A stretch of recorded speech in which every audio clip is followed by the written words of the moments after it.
I'm not going to lie, I'm not a huge fan of tough love, but it did work in this case, and I'm still a weekly listener, so thank you both. Wow. So we changed her life. Yeah, we did. It's probably going to scare people away from ever leaving Moron Mail again. That we had somebody get a therapist, get 200 hours of yoga certification, completely change all of her friends just because of one Moron Mail. But you needed it, okay? Daddies here. Daddies are here. Two Jews, both big and tall, no subject too small for the good guys. A Mother's Dream premium podcast team, make it your weekly routine, it's a good guys. And if you don't give us 5 stars, what are you nuts? What are you nuts? Yeah, we're the good guys, we're not the great guys, we're just the good guys. Whoa. Mazel Morons, welcome back to the Good Guys podcast. Folks, yesterday I went to the most magical place on earth, Josh. This is not Disney World. This is Barnes & Noble. When was the last time you were in a Barnes & Noble? I'm sure recently because you have kids. I'm a Barnes & Noble Rewards member, dog. I don't mean to fucking brag. It is such a magical place, okay? You walk in, first of all, them putting Starbucks in these beautiful Barnes & Nobles. What a great idea, okay? You can go get your Frappuccino, okay? Then peruse, you're looking at board games. Where else are you going to find board games? You're looking at cookbooks. You're looking at autobiographies. You go upstairs to just the most wholesome, wonderful children's section ever. You're looking through, at least for Ruby, we're looking for those hard books that he could put in his mouth. What are those called? Those block Gum books, it I up. think. Yeah, put it in there. Nothing that could rip. And I'm just like remembering these books that I used to read. Madeline, it's a beautiful book. Corduroy, this is a beautiful book. And you're feeling nostalgic. And you walk out of there, you spent $200. You don't even know what you bought. You bought 4 ballpoint pens. You didn't even need one. You bought them because they're there, Josh. This is a time capsule. Barnes & Noble is a time capsule. It's the best. I'm a big Barnes & Noble fan. R.I.P. Borders. Borders was a fun one while I was around. Uh-huh. But you're right, because Barnes & Noble, like Nordstrom Rack, like many of these places, and I know it's only an opportunity to make more money, but they all have a drink section and snack section while you're waiting to be checked out. And it just is the reason why we're big, fat, the fattest fatso country, that someone can be buying books and be like, I'm a little famished, and rip a bunch of gummy worms down their gullet. Yeah, no, it's intentionally placed, and it's genius. Point of purchase, like that. Those, they pay a lot of money to be there. Like whatever brands are there, they're paying a lot of money to be at the front of Starbucks, because at the front of Barnes & Noble, because they didn't have to. Nobody had to find them. Like everything else in a Barnes & Noble, you have to go and find it. Those snacks and drinks at the end, they found you, okay? They found you. And that's just product placement that you need to pay for. Or you're just like an established brand, but it's amazing. I feel like I'm sitting with Orville Redenbacher, with the Colonel from KFC. This kid knows about the industries. Smart. Yeah, it's amazing. We need a point of purchase product, Josh. We need that. Okay, we need condoms. I don't know what. Yeah, sure. I'm sure they do great at Barnes & Noble. We should sell condoms where 1 in every 4 break, and it becomes fun. And you condom roulette? Condom roulette. That's what we call it. It's a fun new party game. By the way, that's essentially just having sex without condoms is exactly. Roulette. By the way, I'm in, Josh. I'm in. Why not? Make it lamb skin. Those lamb skin condoms. Great. What else could you make it out of? What other kinds of skins? Fruit roll-ups. Can you do snake skin? Can you do snake skin condom? Yeah, snake skin, fruit roll-up. Fruit roll-up would be great. I don't know. I mean, anything that can be a sheath. Yeah, okay. I'm fascinated by, and I've gotten some recon from people in my life who are still out there on these streets. I've basically, and I don't know if, obviously you and Claudia have some some friends who are single and mingling and whatnot. The recon I'm getting back is no one's wearing condoms anymore. And that is yucky. Yeah, I don't, I'm trying to think. I don't have a lot of single friends, and the single friends that I do have, I don't think that they've ever mentioned whether or not they wear condoms. I hope they are, if these girls are completely random, because that is, you said yucky, it's just dangerous. Like, I don't think enough people talk about the fact that condoms are not being worn just to protect against getting pregnant. They're getting worn so that you don't get crabs on your cock, okay? Like, you don't want crabs on your cock. I certainly don't, okay? But if you're going around being a man-ho, you know, you got to strap up. You don't want your junk to look like a seafood boil. Yeah, you don't want that. So I think that too much we talk about condoms for protecting against pregnancy. That's not even what they're for. Like, sure, they are. But it's really protecting against, you know, these diseases. Oh, can I tell you a terrible story? Not terrible in the way you're thinking. You can. I will permit it. I will permit it. This just looks a little bad on me, but we all have a period in our life. I was 23 years old. By the way, you already have a pass. Too young. Nobody's judging you. I was so young. You're good. I was 23, and I met this girl, and we were kind of, you know, we went back to my place, and we're sort of kissing and doing the things. What music do you put on when you bring a girl back to your place at 23? Amy Winehouse. Wow. Or The Roots, or I don't know. I was probably throwing something on Pandora. Love it. I just wanted to say stage set. Okay, I can see it. I can see it. A good prompt. And so I just remember that we're like messing around and kissing, and she had gum. And so she's like, hold on, I want to throw my gum out. And she goes to the trash and goes to throw her gum out, and there's a condom wrapper in the trash from probably the night before. I don't know. Wow. I was having a time. Legend. Oh, this guy God. right here. This guy fucks. Yeah. It's horrible. And she called it out right away. She's like, I guess it's good that you're safe. You could have just said that you were like playing around or making water balloons or I have a nosy neighbor. Like, I just like, I don't know, or I wanted to make balloon art. Like, yeah.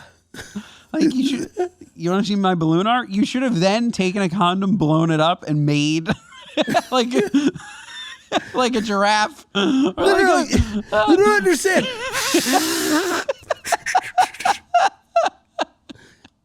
It's a blowfish. It's a jellyfish. Sir, you did nothing. Just hands are all looby. Yuck. Yeah, How do we get man. to condoms? Oh, we were talking about point of purchase. Yeah, condoms. Condoms are cool.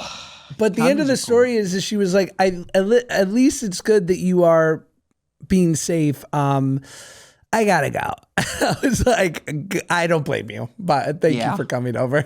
Yeah. Thank you for coming. You have a gift bag or no? No goodies on the way out? Any signed memorabilia? Legend. That's an alleged thing about Derek Jeter, right? I'm pretty sure it's real. Like, he had a gift bag. Alleged. We don't know. A big fat gift bag. Alleged. Wow, that's we can look awesome. up. Let me tell you what was in it. I heard, was in Derek Jeter's. Then maybe it's also alleged in a rumor that at one time someone who had canoodled with him woke up in the middle of the night and he wasn't in bed, and she went to his study and she could just see through the door that he was watching his own highlights naked, going, "Yeah, Jeets, yeah, Jeets." I'm fairly certain that's alleged. You don't know. You don't know. I definitely don't know. Why do I Google anything ever? Like, Google is just trash. But in Gemini, comparison dog, to I've heard Chat. good I things know. about Gemini. No, but like it doesn't do anything. It ain't it. Let me go to my boy Chat. Do you know that I Wow. started recently doing our ads with saying, "This ad is brought to you by my boy Nutrafol." I call them all my boy. I love that. Yeah. All right.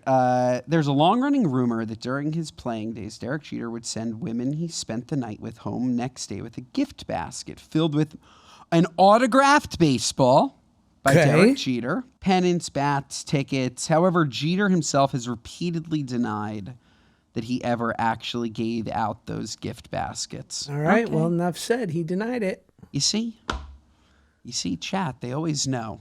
They know. This episode of the Good Guys Podcast is brought to you by our friends at Hero Bread. Folks, you know we love Hero Bread here at the Good Guys Podcast because not only do we love cooking, but we love eating good. We love delicious things. And let me tell you, you know my wife is a very picky eater. That said, she loves Hero Bread. She can't even tell the difference. She'll ask for a peanut butter and jelly sandwich, and I will make it on their Hero Bread. And let me tell you, high protein, high fiber, low net carbs, low to no sugar. All their products are absolutely unbelievable. Let me tell you, it's not just about how great the ingredients are. They taste amazing. I know. You're thinking to yourself, how in the world could bread that's quote unquote healthy also taste amazing? Well, you just got to try it for yourself because let me tell you, it's not just the bread. They have limited edition croissants. They have tortillas. They have so much delicious, unbelievable stuff. They even have their new, you ready for this? Okay, are you ready for this? Their new Hero Noodles, high fiber, 12 grams of protein, just 80 calories per serving, and taste like noodles. Or their 3-gram net carb Hero Pain au Croissant. Oh my God, chocolat. I love it. Fantastic. I sound like Joey Camasta. Folks, you'd never know that these are 0 to 5 grams of net carbs and 11 to 32 grams of fiber from the texture, their products, their range, the range. It's unbelievable. You must try Hero. Hero Bread is offering 10% off your order if you go to HERO.co and use code GUYS at checkout. That's GUYS, GUYS, at HERO.co, hero.co. This episode of the Good Guys Podcast is brought to you by our friends at Superpower, folks. I just went to the doctor's office, okay? And let me tell you, look, you go there, you're thinking they're going to solve all your problems. Well, they're not. They're going to leave you in the waiting room. You're going to get there, and then you know what? They're probably going to tell you, you're fine. You're fine. Maybe try Advil for the pain. They might not even tell you that. Some doctors don't like Advil. They might tell you, all right, just a couple of days, just rest up. Yeah, I didn't need to go to the doctor for you to tell me to rest up, okay? I didn't need that. And folks, Superpower knows that. Superpower sends a licensed professional to your home, or you can visit a nearby lab. It's one simple blood draw with over 100 biomarkers, which is way more than what you'd usually get, and it unlocks a real understanding of your body as you head into a new year. Their app, I love a good app, includes detailed information on your heart, liver, thyroid, hormones, metabolism, vitamin and mineral levels, and even environmental toxins. So from disease prevention to treating that annoying brain fog, oh my God, do they know me? Or simply optimizing your gym game, Superpower is the most comprehensive and advanced system out there. Folks, Superpower doesn't just give you a one-time snapshot. It tracks your results over a lifetime. Each test builds on the last, so you can actually see progress year after year instead of starting every January over. We love a baseline. Folks, Superpower believes every human has 100-year potential, and they're here to help you get there. Make this year the year you stop guessing about your health. With Superpower, not only did Superpower reduce their price to just $199, but for a limited time, our listeners get an additional $20 off with code GOODGUYS. Head to superpower.com and use code GOODGUYS at checkout for $20, $20 off your membership. After you sign up, they'll ask you how you heard about them. So make sure to mention this podcast to support the show. Have you seen this thing? I'd love to hear what you think. So the Oscar nominations came out, and the great Jesse Plemons, great actor, was snubbed and didn't get a nomination for his performance, which I've heard is incredible. And I don't know if he did, but I know his wife did, the great Kirsten Dunst, who's a brilliant actor too, which I don't blame her for a second because I love when people stand up for their spouse. But there was like a little bit of hullabaloo about just like people talking about like, this is BS and he got snubbed. And I don't know how you are. Like, I have a good question for you. What movie do you think Martin Scorsese won the Academy Award for Best Director? Oh, Fun trivia. I have no idea. You tell me. And it's obviously not a movie it's obviously not an acclaimed movie. It's not his big one. The Departed. Okay. A brilliant, amazing movie. Yes. 2008. Yes. Before that, he made Taxi Driver, Yep. Raging Bull, Yep. Goodfellas, Last Temptation of Christ, Casino, and he got it for that. Here's another question. What film did my favorite actor, Denzel Washington, win the Academy Award for? Obviously not a good one either. Tell me. And then I'll tell you what year Kobe Bryant won MVP. What year? Hell yeah. What A great movie, Training Day. By the way, He deserved it. So good. deserved it. You know what he didn't win for? Malcolm X. Yeah. And He didn't win for one of the greatest performances, playing one of the greatest people to ever exist. And it's a long-winded way of me going, don't ever get mad if you don't get nominated. It'll happen over time. Way bigger, more important people have been snubbed. You're in good company. I do wonder why some are snubbed, though. Kobe Bryant, for example, could have won 5 MVPs. He won one year that, like, it wasn't even like his best year. Why do they do that? Why do they do that to some? Why, when it's so obvious, why, when it's so clear as day, do they not award the person who deserves it? What am I missing? I feel like they do that often. Like, I feel like so often, like, I don't remember who this happened to during the Grammys, but, like, I don't know. I just remembered thinking to myself, you know, there's a better song than that this year. No, maybe not. I don't know. I have a theory. It's political. Yeah. There's campaigning that goes on, and some people are really good at it, and some people aren't.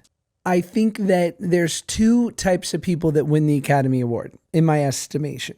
Like, Timothée Chalamet could have won it last year, could have won it the year before. There is a case for him to win it every year.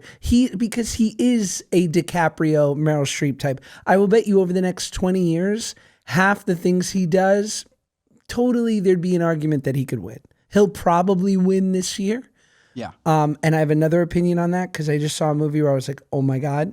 But, and Emma Stone is that way, right? She's already won twice. She's not even, or maybe she's 40. Like, she's spectacular. Timothée Chalamet is spectacular, and they will go on to be. I think it's either that, where they owe it to you, and someone like a Denzel, or where it's like Scorsese, it's like, come on, stop it already. What are we, nuts? This person has been one of the greatest contributor to the arts for decades. It's that, it's a body of work, or it's they do one thing that is undeniable. No one was going to win the Academy Award when Jamie Foxx channeled Ray Charles. Yeah. It was not going to happen. And interestingly enough, like, no one was going to beat Cillian for Oppenheimer. It just wasn't. It was such a heroic feat to be able to carry that character for a 3-hour movie that there was just not a world. And I think that there's like that dynamic. So you're either that, or it's something where you've been so good for so long that they're just like, it's your time now. You get it. The Kobe effect. It's your time now. The Kobe. It's your effect. time now. Can we talk about Real Housewives of Beverly Hills? I don't know anything about it, but go. I want you to watch a little bit of it. Can you watch a little bit of it? Sure. Or is it like too brain numbing for you? Well, I have a bad taste in my mouth for Traitors, and tell me what you think about this, and I want to dive really deep into RHBH. So let's start with Traitors, and then let's go to RHBH. And what I will say is RHBH is 10 times the show of Traitors. But I have enjoyed Traitors. But please. I knew people love Traitors. The great Robbie Hoffman, who I love dearly, and her gorgeous wife, Gabby Windy. I know that she won it last year, and Gabby's incredible. And so, you know, I had heard about it, and then I knew you loved it. And I'm like, let me give this a try. I think there is something really not good about reality star competition shows. I think when you take reality stars out of the singular thing that they're great at, which is their mini world of being a hot mess, you realize how mediocre they are. Yes. And I say that with love, but I've never seen a reality star competition show, and there's clearly a circuit and it pays well. So I understand why they do it. And it might be me one year. But and by the way, you'd be great. It's a huge show. Let's just start there, though. Traitors is an enormous show. Everything that you're saying is true. But do you think that, and I know people are going to give us shit because of, because people are annoying, but like, I thought Michael Rappaport early on, obviously I know he was taken off with some controversial comments, but Michael Rappaport has been a successful actor for 40 years. So when I watched him on the show, I'm like, this is entertaining because it's someone who's in the business of entertainment. When I watch 90% of these other people, I'm like, I'm less compelled because I think they're kind of duds-ish. What do you think? Totally. Michael Rappaport was pure entertainment, which is why they found him so annoying. Sure. I got it. And I think, again, being a fan of Housewives, just like Michael Rappaport, I think that Lisa Rinna is a fucking superstar. I find her so incredibly entertaining. She was Real Housewives of Beverly Hills. I don't know what it is. Those like some of them, these are just like larger than life personalities. Not the same as a Michael Rappaport, a totally different medium. But yeah, the cast of Survivor, not really that interesting. Like, painful. I don't know why they're on it. I completely agree. But even, are you compelled by Colton Underwood? Like, no, not at all. Not at all. Are you dying to watch him? No, and what I was reading recently or watching a TikTok, I don't even know how I consume my news anymore. Probably Claudia told me, was that this was like his reintroduction to reality TV, where he was the Bachelor, he went away very publicly, and now he's back. And he's really not making a great first impression. Like he's just like a bully. He like and bullied people every single week into following him and taking his horrendous swings and misses. And yeah, it's definitely not entertaining. And then him and Rappaport got into that tiff, and I do think they sent home probably the most entertaining or second most entertaining person on that show in Michael Rappaport. But yeah, the 90% of that cast is not. It's boring. In the first or second episode where they put Michael Rappaport's casket into the grave and you just hear him go, "You miserable fucks!" Yeah, he's an entertainer. He's funny. Is comedy. Like, yeah, he goes, funny. "That's just fucking rude. It's rude." And I'm like, This is hilarious. Hilarious. He's great. And the only, I think that Rob, who's one of the traitors, is he from Survivor? Maybe? Whatever. He's incredible at the game. So at least if you're going to have somebody on, make them be incredible at the game. I find him entertaining because he's great at the game. But you have half the people there. I don't know who they are. I don't know why they're there. I don't know what show they're on. I've never heard of them. And they're just not entertaining. They have 2 figure skaters. Why would figure skaters be good for reality TV in a competition show? You figure skate. It's amazing, by the way. Olympic figure skaters, they're so incredible. Sick. Why does that translate to traitors? But again, it's just like having like Alan Cummings, yes? Who, by the way, I like him. I love him. Yeah, he's genius. He's genius. And like because his outfits he's a and brilliant actor, yes. performer. And when he comes on, he's in this beautiful wardrobe and he's like, his shoulders are back and it looks like he's walking on the stage of the Royal Shakespeare Company, except he's with a bunch of reality stars, which makes it even better. He's brilliant. So do you agree? Because I think that this is the right take. It's a really, really great premise for a show that if it was properly cast would be awesome. But particularly in this season just isn't. Like there's just like a lot of duds. I get offered almost yearly special forces, not yearly, but I've been offered special forces once, maybe twice. And, I've been offered Dancing with the Stars once. And it's just like the same formula. It's for, a certain clientele. Yeah. And I just think like it's really hard because of how many iterations of it that they have to do it every year, that I don't think they can ever cast it great because there's only one pool to pull from. That's fair. I think. Yeah, no, it's hard. It would be hard. You would have to have like one marquee season, but that's not the formula. The formula is to have 20, rinse and repeat.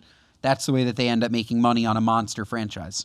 What I think is genius, which I had never seen before, you talk about marketing, they have QR codes not hidden, like that they'll just like put up on the screen during Traitors where you can buy things that are in that house. You literally click it, you're like, you want the candelabra?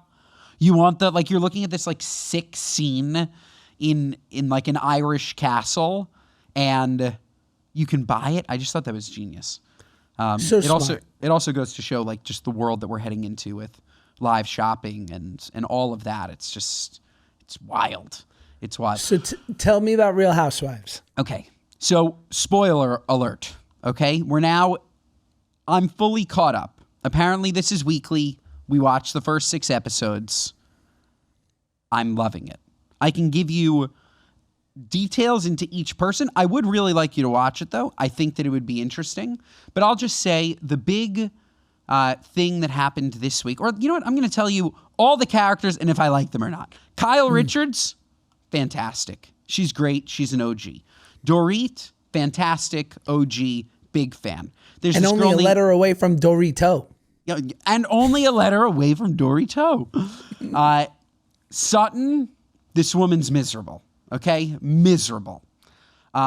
Bose, she was the marketing executive, Josh, for 10 years for Apple, for Beats, she's a boss. Sick.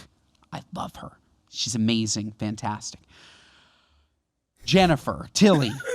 Wonderful. It's funny that Bose worked at Beats. It's Totally. like if Mac worked at Windows.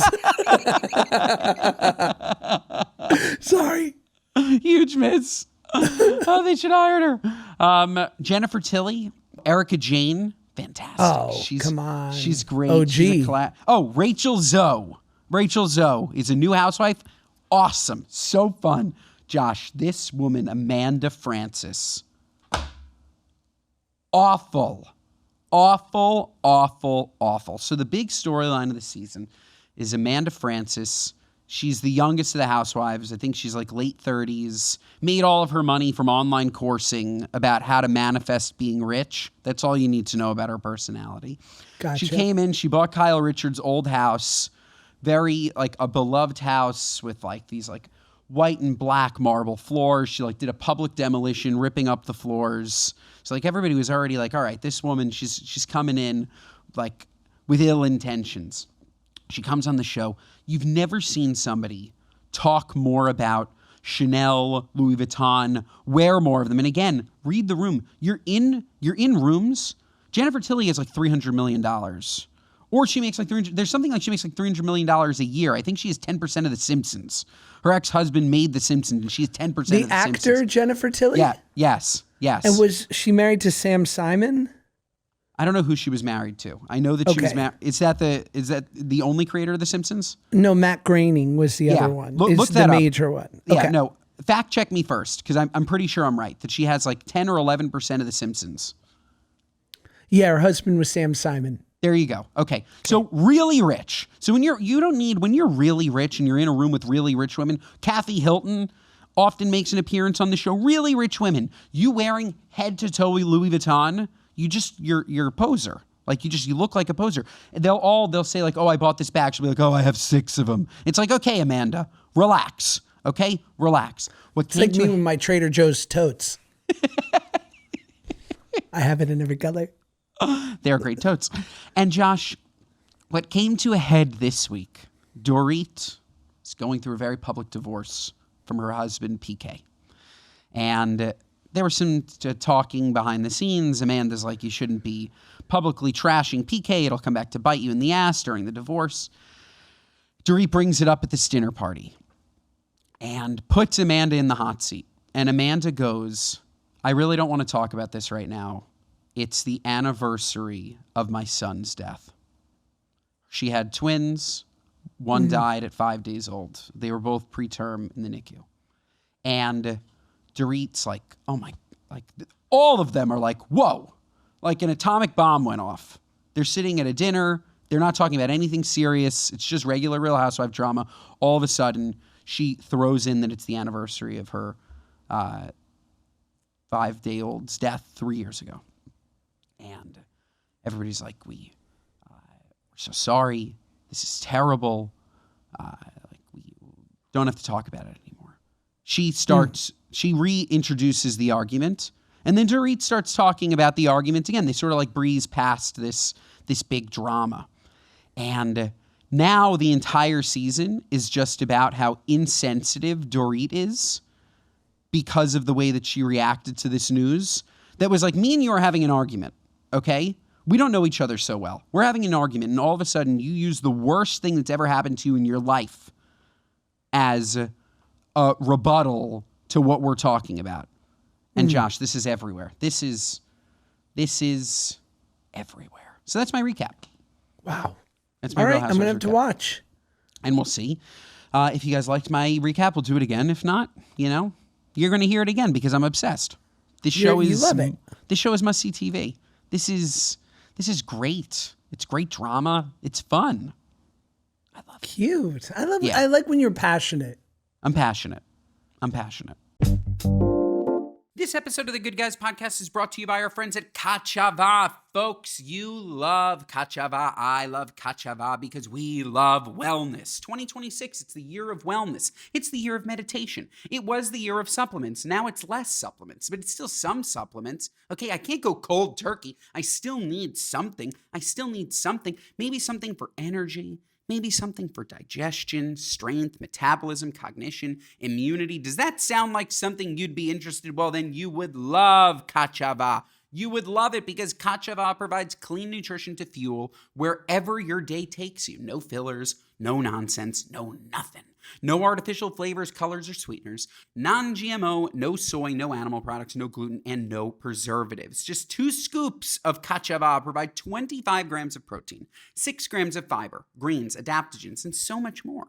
All of the good stuff your body craves in 6 delicious flavors. Chocolate, vanilla, chai, matcha, coconut, acai, and strawberry. And folks, you can try Kachava risk-free with their Love It guarantee. And folks, they have thousands of rave reviews, so we know you're going to love it.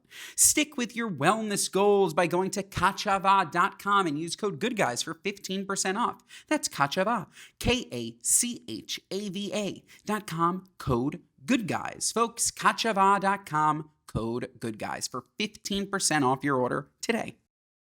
This episode of the Good Guys podcast is brought to you by our friends at Granola. If you're in back-to-back meetings all day, you know the struggle. You're nodding along, contributing, trying to stay present. But in the back of your mind, you're secretly stress-scrolling your memory for what was just said or who's supposed to follow up on what. Meetings are a mess. Granola fixes that, folks, because Granola is an AI-powered notepad built for the way real people actually meet. Here's how it works. You take rough notes like you normally would, and in the background, Granola securely transcribes the meeting. Then it turns everything into clean, structured, actually useful notes for when the meeting ends. And the best part, Granola works through your device audio, which means it integrates seamlessly into the video conferencing tools you already use. No setup, no awkward bots. It's just your normal meeting with superpowers. You get to actually listen instead of frantically typing every word and still walk away knowing exactly what was decided, who's doing what, and what comes next. Folks, I tried Granola, and let me tell you, it was made for me. Because look, I go into these meetings. I'm in these high, powerful celebrity meetings. Maybe we're talking Spritz Society. I don't know what we're talking about. And let me tell you, we leave. Some people have action items. Other people have others. I don't remember who has what. I know what I have to do, but it's hard to hold people accountable when you don't remember what you told them to do. And that's why Granola was so amazing. I highly recommend it. Folks, if meetings are eating up your day, Granola is a no-brainer. You can try it totally free for 3 months. Just head to granola.ai/goodguys. That's granola.ai/goodguys to get your time back. Get 3 months free at granola.ai/goodguys. Should we get to some Moron Mail? We've got some good ones. Moron Mail. We should. Moron Mail. If you want to ask us some questions, get some advice, go to speakpipe.com/goodguys. Keep it brief. Brevity's key. We don't want your what are your nutses. And really, you got to spill something good. Otherwise, we're getting rid of Moron Mail. That's right. It's still on probation, even though you guys have been kind of a little bit better. Let's first go to somebody good. Leah from Tennessee. Somebody good. Hey, good guys. Love the podcast. Been an OG listener. Definitely have a situation that happened this week that I would like your advice on. I was cleaning out all of our closets and stuff and ran across two of my husband's old phones. I was bored, so I decided to plug them up, look through them, see like what was in them. And I found a couple old sex videos from my husband and his ex, and I don't know what to do with this information. I'm not mad about it, but I'm intrigued and kind of want to bring it up to him. But also at the same time, is it crazy that I went through these phones? I don't know. I'm just a bored girl. So let me know what you think. And yeah, have a great day. Wow. First of all, your husband's a baller. Yeah. What's The headline headline? is she's not mad about it. Go. Okay. I do think that it's an extreme invasion of privacy and nuts to plug in somebody's old phone and go through it because you're bored. Maybe call me crazy. I would never do that. Ever. Like, I find one of Claudia's old phones, I'm not for 1 second thinking, can I turn it on while she's not here and look through it? Like, my brain just doesn't work like that. But maybe, I don't know. I would love to know if you would ever do that, Josh. I don't think you ever would. I don't want to know any of those things, though. That's me. Like, if somebody's talking about me, I'm not going to be the person to go up to them and say, hey, what are you talking about? I'm going to leave the room because that's me. Right. You talk about me. Say whatever you want. And I actually have the ability to know that you're talking about me and not have it bother me. It's a unique skill that I have that perhaps not everybody has. But it will hurt me so much more if I know. So I don't want to know. Okay? It's over there. I don't want to know. Okay? Because then maybe it couldn't be so bad. If I plug in the phone and I turn it on and it's bad, then my day's ruined. But if I never turned on the phone, you know, nothing bad could happen. So yeah, I think that it's a little nuts to have done that. But now that you're not mad, I would be prepared for him to be mad. I think it's an extreme invasion of privacy. And I would hate it if somebody did it to me. I do think that the fact that you found an old sex video will probably turn him from defensive to apologizing. So you have that, right? But Would you apologize? I think For what? I think that I would apologize for the fact that she had to see it. I don't think that there's nothing wrong with it at all, and I do You're think that clear in this. You didn't totally. do a thing. Totally. You didn't know her yet, and she meddled. It's still, I would still have to apologize for what she saw. Not because it was wrong, but because if I saw my spouse having sex with another person, even if it was before, it would make me upset. There's no way she wasn't upset seeing it. Impossible. How could you not be? Like, you see a video of Paige having sex with another person, it's gonna It make me want to jerk off. I mean, throw up. I mean, sorry, both. It make me want to call him. Yeah, I don't. It's just like, so yeah, no, he doesn't. He doesn't have to apologize. He did nothing wrong. She did everything wrong. I just think that, at least, maybe this is just me, like my natural mechanism would be, I'd be on offense. I'd be like, this is fucked up. This is an invasion of privacy. And then it would be like, oh, you saw a video of me having sex with somebody else. I'm really sorry about that. Let's just drop it. She seems like a freak in a good way. She's like, I'm intrigued. That was weird. That part we need to double click into. No, it seems awesome. I mean, look, if it's the only way to be other than to feel nothing, which would be impossible, the word intrigued is a fabulous word, and I think words matter. So let's break down the etymology of intrigued. Intrigue. I have intrigue. Yeah, man. I see a lot of dirty birdie things with having intrigue about this, and I'm down to clown. I mean, it's literally the only way, because the only other version, because you would never say I'm happy for him. That would be insane. Correct. And so the only other thing besides intrigued you could say is I'm hurt, I'm grossed out, I can't get over this, or, it's seared in my mind. So I think intrigue is great. I think we should be a little bit creative here on how can she bring it up in a way that won't get her in trouble, because she obviously kind of wants to hear more. So Josh, I now have a question. She wants to lead him to water. Why did he save these phones? I have all my old phones. You have mostly. You have all of your old phones uncleared. I many of them are uncleared. Mostly it's because it was like recently I'll now either give them away, or like it's super easy to like send them back to Apple and they give you a couple $100 towards your next thing. But before that, they would just like stick around. I have my first iPhone 4. Interesting. I guess my thought is just, and maybe this isn't the case, but like, is there any chance that he kept them? Like, how many things were on that phone? Was the only thing on the phone the sex video? Then he has the phone so he can watch the sex video. Maybe. Like, then it's a little bit promiscuous here. But like, I find it hard to believe that she just like plugged in a random phone, looked through a million videos, and happened to find a sex tape. Like, did she know it was there? I doubt it was a phone devoted to that, but I hear what you're saying. But again, let's assume that you were with someone who's like, their only desire was to keep this video to revisit it here and there, and I don't know, have a time, right? They are 100% loyal to you. Like, I understand why it wouldn't sit well if you knew about it, but if I take myself away, I go like, is there really a huge issue with that?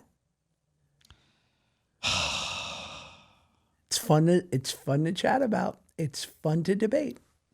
I think that if I found it, I wouldn't break up with the person, but I would be hurt and I would ask for it to be removed.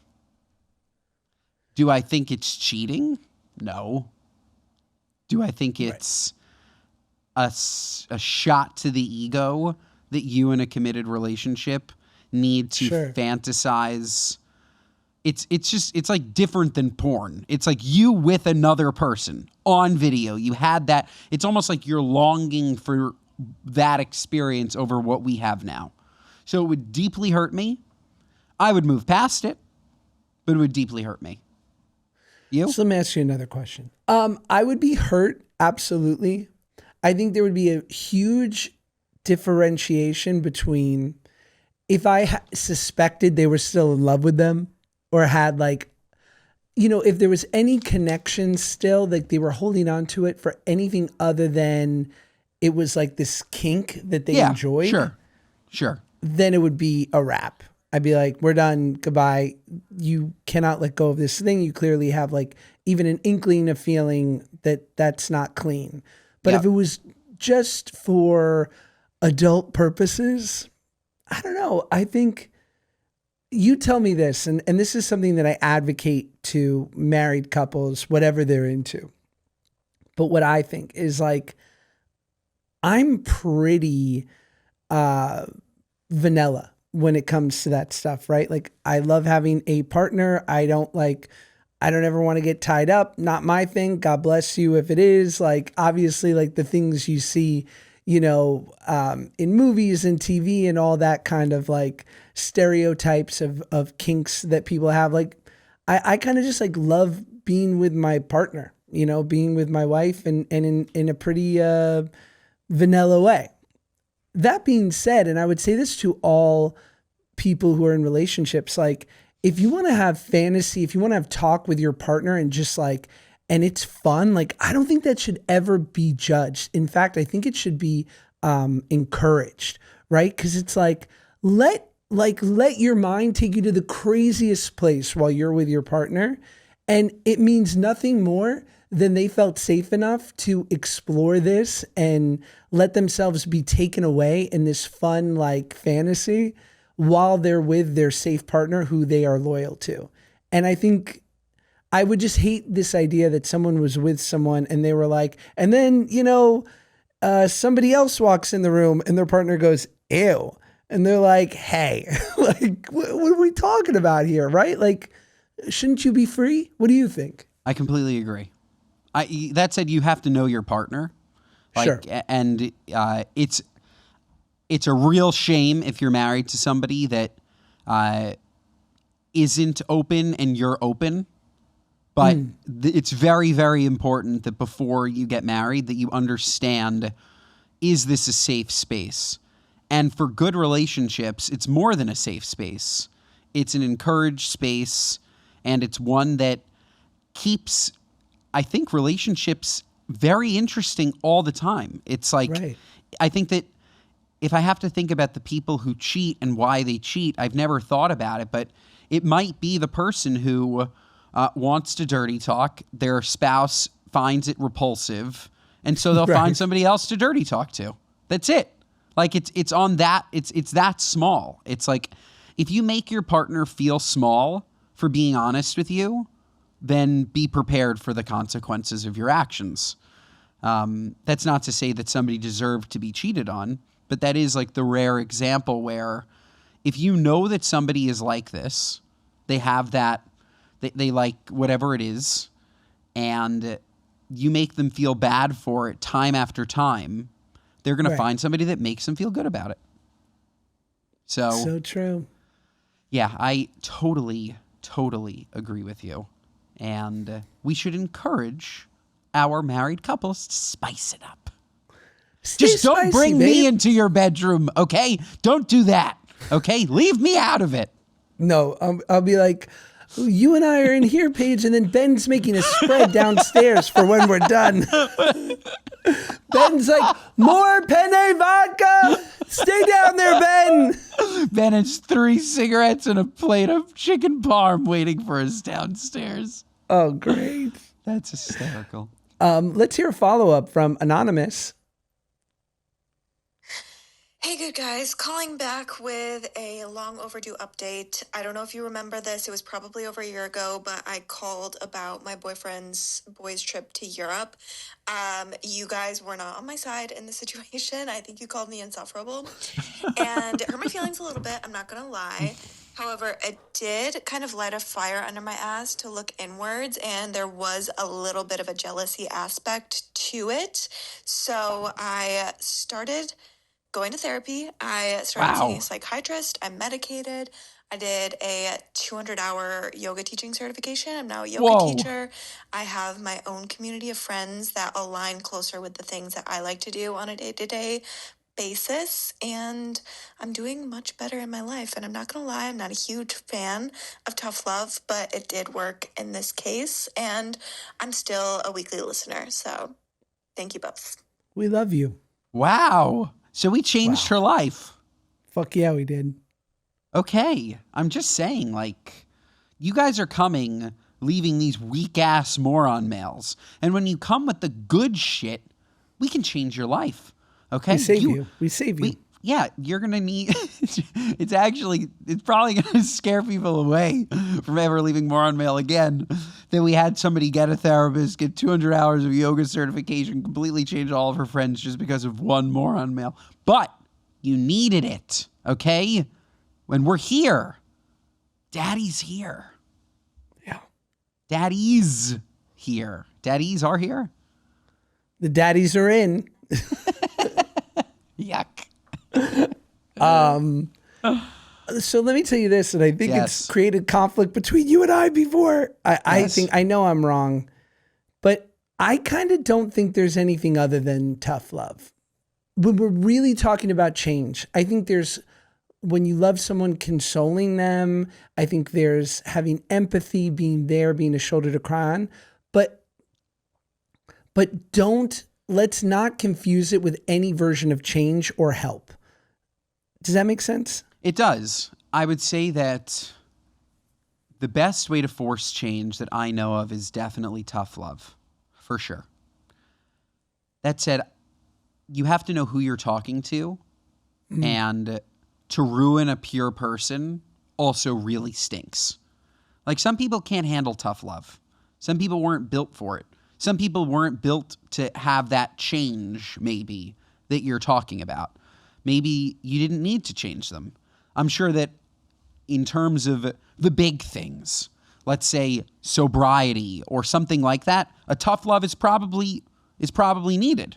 But I think that if somebody just has a habit that isn't life-threatening, that you'd like to see changed, or maybe they don't work hard enough, or I don't know. It's hard without a specific example, but I think that some people can handle tough love, and I think that for some people, they absolutely cannot.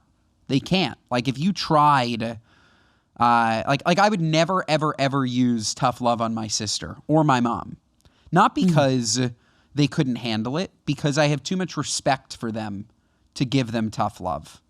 I just couldn't do it. Like, and not that they need it necessarily, but they're sensitive. These are sensitive, softer women. And I just would never want to, it's not worth offending them if I ever did feel that way. I would always go to them in a very respectful way and voice a concern. I would never ice them out on something. Does that make sense? Yeah, I think there's a timing involved. Like, sometimes the world will crack someone open to being able to hear advice. And I believe that people respond well to catastrophe, and sometimes life has a way of just hitting you over and over to where you finally get to a place where you say, my way doesn't work anymore. Totally. And then you're kind of open and available, and it's short. And I always say, and we talk about it in recovery, like, when someone calls you and says, I can't take this anymore, I lost my job, I lost my wife, drinking's ruining my life, I want to go to a meeting, please help. Don't let them take a nap and eat a sandwich, because they might wake up and go, it's not that bad, and the sandwich is great, right? Like, when someone is in crisis is unfortunately the best time to make a change. And I think that, I think you're right. I think it depends on the person, and you have to. It depends on the circumstance, really. Like, I couldn't agree with you more that in that specific circumstance, you have to lead tough. But I don't think you immediately lead tough.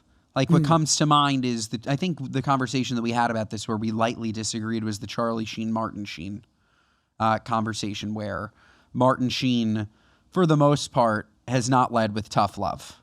And very, very publicly, I support my son. I love him. I'm here for him. Led with love. And Charlie was a guy that clearly needed more than tough love. He needed a wake-up call from his parents at one point or another. And I do think that you, at least I would lead with love and compassion and understanding and coddling to a point. And then you reach that point and you're looking, again, if it's serious enough where it's life or death, it's they need to change or something terrible can happen to them, then you got to go with the proven, which is tough love is a proven tactic to change. No question. Sure. No question. So if you need somebody to change, go with tough. Love it, love it, love it. Here's another speak pipe from somebody real good. And this one is from Anonymous. Hi, good guys. Thank you so much for answering my question a while back about pre-nubs. Sorry, Ben. I've always just said pre-nubs. I don't know but why. I have another situation that I wanted to share with you guys. I work at Gordon Ramsay's Hell's Kitchen, and another one of my fellow colleagues at the restaurant had been recently selling her cakes, like baked goods at the restaurant, to other employees. And while on the clock, and we pool tips, and the managers were also like purchasing these cakes from her. I then proceeded to go directly to HR about Boo. how this was illegal rat. and blah, blah, blah. I hadn't worked with her in about a month or so, and I recently just had to work with her. And the first thing she says to me was, did I email HR about her cakes? Now, in the first paragraph, I asked to remain anonymous and sent this email to HR in confidence that my name would be disclosed. And I lied to her and I said no, that I didn't email them. It's now really uncomfortable, and I would just like your guys' advice on how to proceed moving forward working with her. Thank you. Bye. Oh, I have so many thoughts. Yeah, go get her, Ben. Okay, first, what I will say is it depends on the job, right? It depends on the job. But I have people that work for me at Spirit Society that I literally encourage. They work for me full time. But if I see a side project where I know that it won't take up time from their day, I will absolutely connect them, recommend them, and know that they're doing like side consulting work. And that's because if your employee is happy and they feel valued, there's endless time in the day, Josh, to work. Endless. Them having another way of making money. People have side hustles all day long now. All day long. You're going to cut this woman off at the knees for having a side hustle of baking?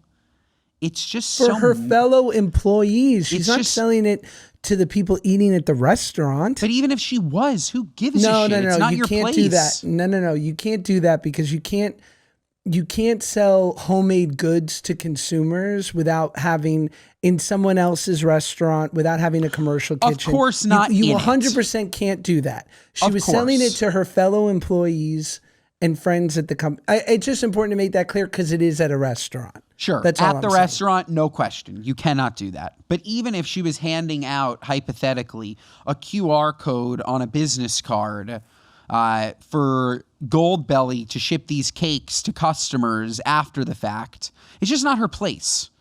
It's not her place to tell on somebody with entrepreneurial spirit that clearly is using this job at Hell's Kitchen as a stepping stone, that has bigger aspirations to do something more in the culinary space, that's supported by everybody else.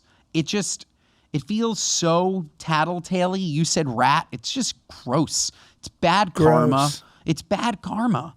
You don't want that. And you're upset that you asked it. Like, of course you asked to be anonymous because you know this is a Karen move.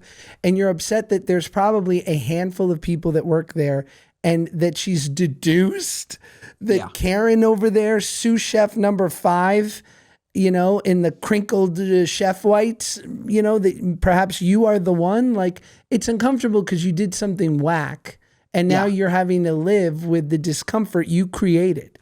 In case you want to know what to do, which might have been the question at hand, I would listen to this. I would internalize that what you did was fucked up. And that's okay. And to make it right, I would go to her and I would say, actually, you confronted me the other day asking me if I was the one who reported you to HR. I was going through something. I feel really bad about it. It's not you, it's me.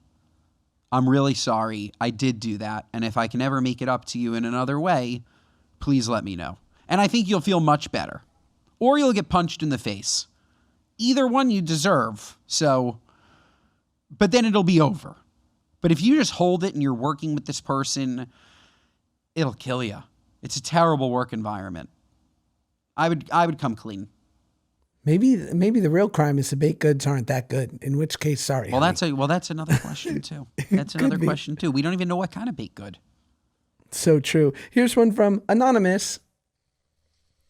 Hey guys, I need your advice. I have to sit next to a man for the next 30 days, 6 days a week, 12-hour days, who is incredibly smart, but anytime he's not saying something smart is gross and offensive.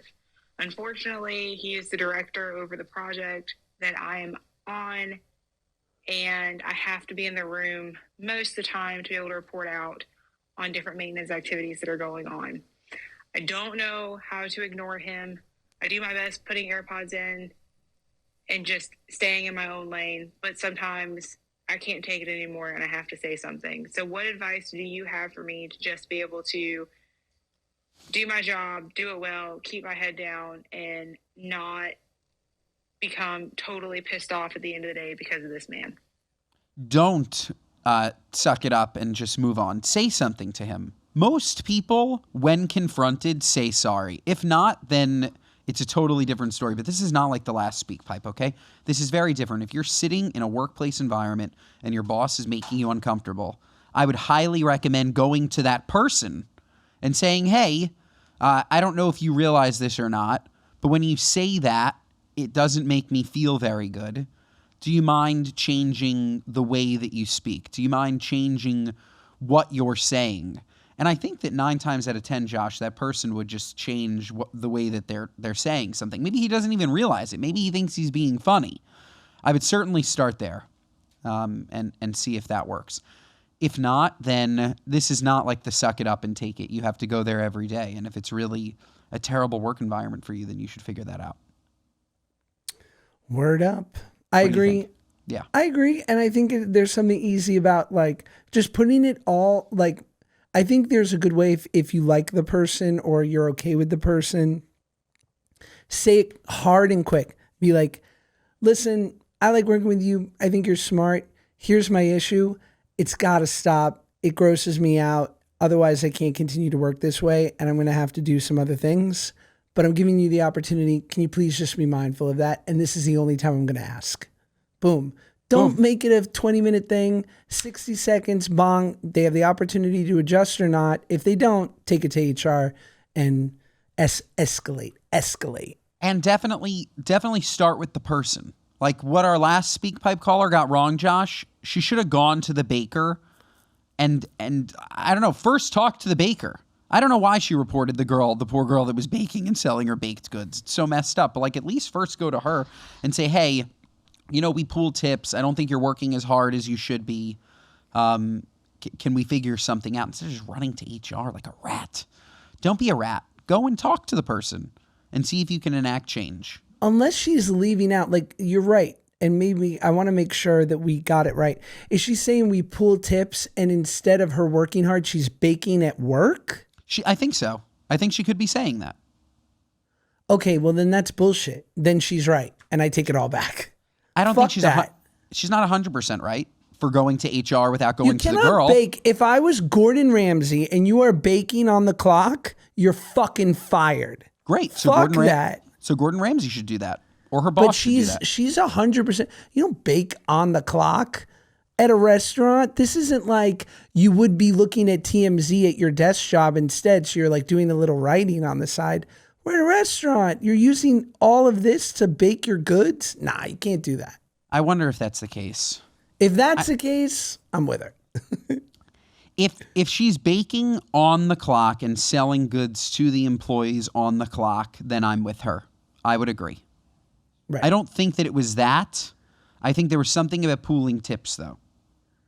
It's also, she's certainly using the materials from the restaurant, which is also unacceptable. Like the ingredients.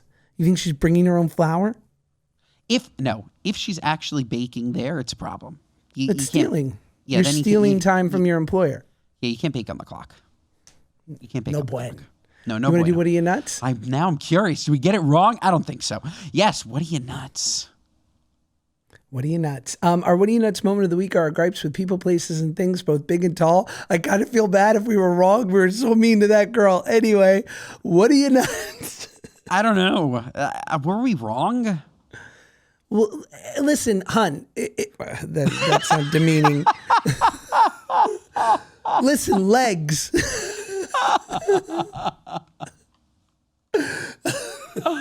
Oh my God, that's funny. Look, we'll just listen back. If we were wrong, we'll cut it. If not, we'll leave it. Our What Are You Nuts moment of the week, gripes with people, places, and things, both big and small, whatever sticking in your craw. Folks, I went to the rack, Josh, the Nordstrom rack. I went and I saw these hats. Can I read you a couple of these hats, Josh? Please. Sorry about my husband. is written on a hat. Okay. Hell yeah. What are you, nuts? Who's buying "sorry about my husband" and putting it on a hat? Who's even thinking of printing that? I mean, the other hats are equally as terrible. That one was just like, put it on my boyfriend's tab. Put it on my husband's tab. Who's buying this shit? What are you, nuts? I don't know. By the way, I guess it's not nuts of the printer if people are buying them. But if you're buying that hat, "sorry about my husband," what are you, nuts? My What Are You Nuts moment of the week is the game Tic-Tac-Toe. If you have a brain, no one ever wins that game. Yeah. Yes. It's a non-winning game. It is. If you know how to play, it's a non-winning game. If you just pay attention, no one will ever win ever. Correct. There's no strategy. And you play a lot of it when you have kids and you come to realize, oh, I could just make them lose forever. Yep. Cool. It's a completely nuts game. I completely agree. Josh, this episode's 5 stars. Otherwise, what are you, nuts? Rate, review, and subscribe. That's all you need to do. Rate, review, and subscribe. And once a week, we're going to read a beautiful review. Only 5-star reviews, Josh. That's all we're going to be reading. We're going to read one beautiful 5-star review. And this one's from Shiksa 1980. If you want to laugh your tuchus off. I know I'm late to the game, but I recently started listening to the podcast from the very beginning, and I found myself laughing hysterically to these two. I am married to a MOT, and the references they make and the way they talk about their parents is so relatable. I feel like I'm sitting with them talking about my mother-in-law, and I love my mother-in-law. Keep it up, guys. I don't know what MOT means. Mondays and Thursdays, folks. We will see you next time.